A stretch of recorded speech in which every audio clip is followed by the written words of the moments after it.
tubakie cha huyu Elia tumuone. Je, tumuone huyu Elia. Kitabu cha Marko. Niende haraka. Marko sura ile ya 9. Marko sura ile ya 9. Marko sura ya 9, tuanzie mstari ule wa 11 na 13. Marko sura ile ya 9. Wewe ni roho, ni mwana wa Mungu, umeuvaa mwili ila wewe sio mwanadamu. Ni ujinga tu unajifanya kwa unakuingia kwa sababu ya maarifa madogo. Ndio maana Mungu anasema, yani naangamia wanangu, wanaangamia kwa kukosa maarifa. Wanangu wanaangamia kwa kukosa maarifa. Na haya mahubiri ukiyafundisha makanisani, watu hawataki wayasikie ama wanakwambia unawadanganya. Mimi nilisema ikiwa na kudanganya hatia yenu iwe juu yangu na kizazi chao. Kama haya nimeyasema ni ya uongo, basi mimi dhambi zenu zisidawe juu yangu, ziwe juu yangu. Maana mimi ndo nawapotosha. Injili iliyofikia ya sasa ni injili ya ukweli na nini? Na wazi. Dunia inaondoka vibaya. Sasa sisi tunajifanya tunyanyamaza, lakini mitandaoni wanarusha watu wako uchi, wanarusha mambo ya hovyo tu. Watu ndio kwambia aliyepiga nguo safi kimwambia hakuna, lakini mtu anapigilia suruali yake ni binti na nguo zake unaona kabisa sana gani hapo umependeza. Binti amevaa kitangia safi, hakuna wewe utapendeza. Unaona wewe? Yaani jiulize. Mtu akipiga jinsi yake iliyo katika hapa na raba safi na kofia.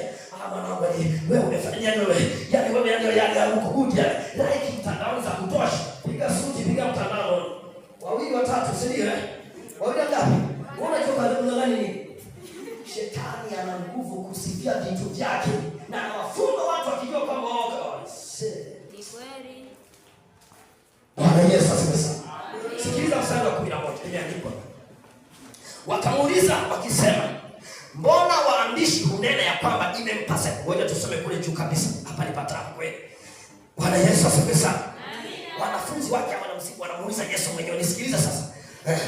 Bwana Yesu asifiwe sana. Sema amen amen. Haleluya. Hebu piga Yesu makofi na vigelegele. Sikiliza hiki kisa cha Yesu mwenyewe na wanafunzi.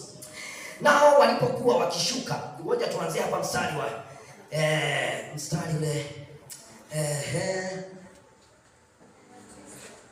tuanze mstari ule ngapi tu hapo, tuisome hii hadithi kabisa. Tuanze mstari wa kwanza, si ndio Very good. Akawaambia, amini nawaambia, pana watu katika hawa wasimamao hapa ambao hawataonja mauti kabisa. Yaani ninyi mlioko hapa, kama Mungu atakuja hapa anasema kwamba kati yenu kabisa huko kuna watu tutaonja mauti na wengine watanyakuliwa kama kina Elia. Nawaambia hakika kabisa hata watakapouona ufalme wa Mungu umekuja kwa nguvu. Mstari ule wa pili. Hata baada ya siku 6 Yesu akawatoa Petro, Yakobo na Yohana, akawaleta juu ya mlima mrefu faragani peke yao, akageuka sura yake mbele yao. Bwana Yesu asifiwe.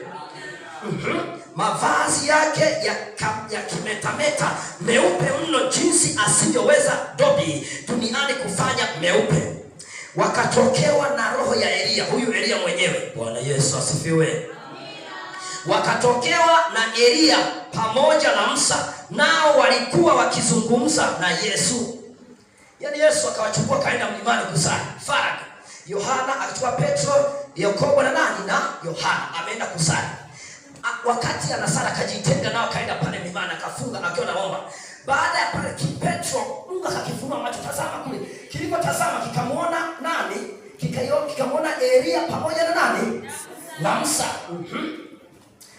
Hapa hizi habari za Musa utazikuta kwenye kitabu cha Marko sura ya 1. Utakuta Yohana hapa alishakufa hapo. Unanisikia hapa anasema mavazi yake ya kimetameta. Hapa nimeshapasema. Petro akajibu akamwambia, Yes, Rabi, ni vizuri sisi kuwepo hapa. Na tufanye vibanda vitatu. Kimoja cha wewe, kimoja cha Musa na kimoja cha Elia. Unaanza kuona Petro anasema, hapa tumeona huyu Elia na Musa tumewaona. Yesu, naonaje tujenge vibanda hivi vitatu? Kimoja cha kwako, kingine cha Musa na kingine cha nani? Cha Elia. Elia ameshaishi. Hapa anasema maana hakujua la kunena kwa kuwa waliingiwa na hofu nyingi. Petro huyo. Kumbe ukitokewa na Mungu lazima kwanza kiwewe kikuingie. Unajua kwa sababu sura ya Mungu inatisha.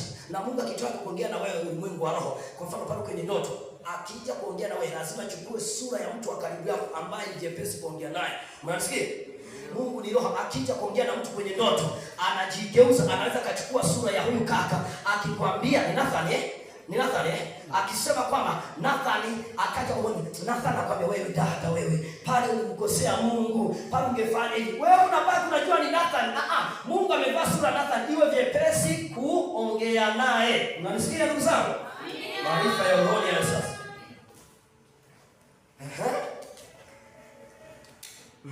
Mara hiyo walipotazama huku na huku hawakuona mtu pamoja nao ila Yesu pekee. Hapo nimeruka mstari ngapi? Niko mstari ngapi? Maana hakujua la kunena kwa kuwa waliingiwa na hofu nyingi. Kisha likatokea wingu likawatia uvuli, sauti ikatoka katika ile wingu, huyu ni mwanangu mpendwa wangu, msikieni yeye. Bwana Yesu asifiwe sana. Mungu kavaa umbo la wingu, kaja kuongea. Kwa nini hakuja yeye kama yetu tukamwona? Ni utaratibu. Ukija kwenye uso wa dunia hawezi kuja bila mwili mwingine. Yaani Mungu anaamua kuvaa umbo mwingine kwa sababu yeye, mara nyingine Biblia inasema Mungu ni roho, si ndio? Mara pekee neno la Mungu ni moto, si ndio? Mungu ni upanga, neno la Mungu ni upanga nani? Wa roho, na Mungu ni neno, si ndio? Bwana Yesu asifiwe sana. Kwa hiyo unaanza kuona kwa nini Mungu anavaa umbo, anakuja kwenye wingu. Mungu amevaa umbo, anasema huyu ndiye mwanangu mpendwa wangu, msikieni. Ni Mungu amevaa umbo la wingu, sauti inatoka kwenye lile wingu. Sasa kwa mtu ambaye hawezi, unaweza kujiuliza hivi kazi ya Mungu ikoje? Nakwambia ukishajua ukweli wa Biblia, mimi nakwambia hamna mtu akunidanganya hapo. Nidanganya wapi?